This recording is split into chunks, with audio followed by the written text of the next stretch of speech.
You are here. All right. Look, start.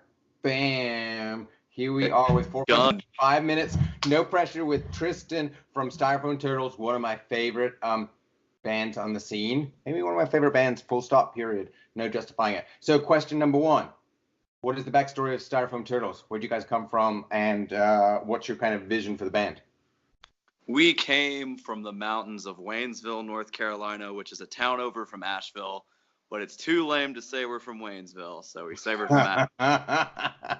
The vision is just to make emotive and true music and just wash out all the, the carbon copies of all these bands you've heard 1,000 times. I don't know. Try to change what people view as modern rock these days too, because you turn on like no offense to 105 or anyone else, but you turn on these radio stations and it's like, here's 5 AC/DC songs followed by like Puddle of Mud, and that's what people get when they think of rock and roll now, and I think it's disgusting. There's nothing in the eye of the public that's refreshing or new. I don't know. I believe it. Ready for two? Yes. So you guys have been around for a couple years, and you have a certain amount of momentum, right? You've been kind of on a really small indie label. You've done 2 tours. You're about to do your second tour. You've recorded a bunch of stuff, and you have a following in Asheville. So question to you too is, what do you think has been working in terms of building Styrofoam Turtles as, a brand, if you want to go in that, use that descriptor, but what's been working in terms of building Styrofoam Turtles as kind of a working band? I think, and we've gotten a lot of shit from a bunch of bands for doing this, but oversaturating. It honestly worked because there for like 2 months in a row, we were playing Asheville every single night, and we built a huge fan base doing so. Stay on top of your social media. I mean, I post on Instagram, on our band Instagram, every single day. Every day you got to be on top of that, which sucks.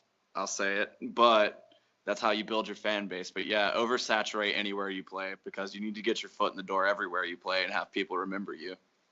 That's my belief. Like, honestly, I'm going to be bitchy for a second. I think all those bands who are like, we can only play once every 3 months or once every 6 months because like our fan base is just going to, be totally like blasé about us.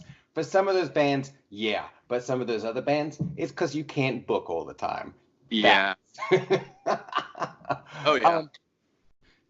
Other questions I think bands who are starting off want to know from you guys is, you've done a first kind of tour outside of the area and putting together another tour. What did you learn on your first tour that bands should know about? Always put oil in your car for one. We broke down at least 30 times on the way to Wisconsin because Josh was just like, oh yeah, oil, that's a thing. Pack pretzels, peanut butter, bread. Don't try to eat fast food. You'll just get sick. And you don't have a lot of money when you're on the road, so you gotta conserve as much as you can.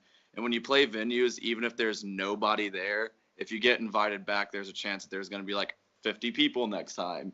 So you always gotta play the same kind of show to 5 people as you would like 500. On the same kind of thought, like, let's get into the granular kind of financial stuff. Did you guys have to save up money to justify to help fund your tour, or did you were able to put together enough paying gigs that you could create a network of a tour and live off peanut butter?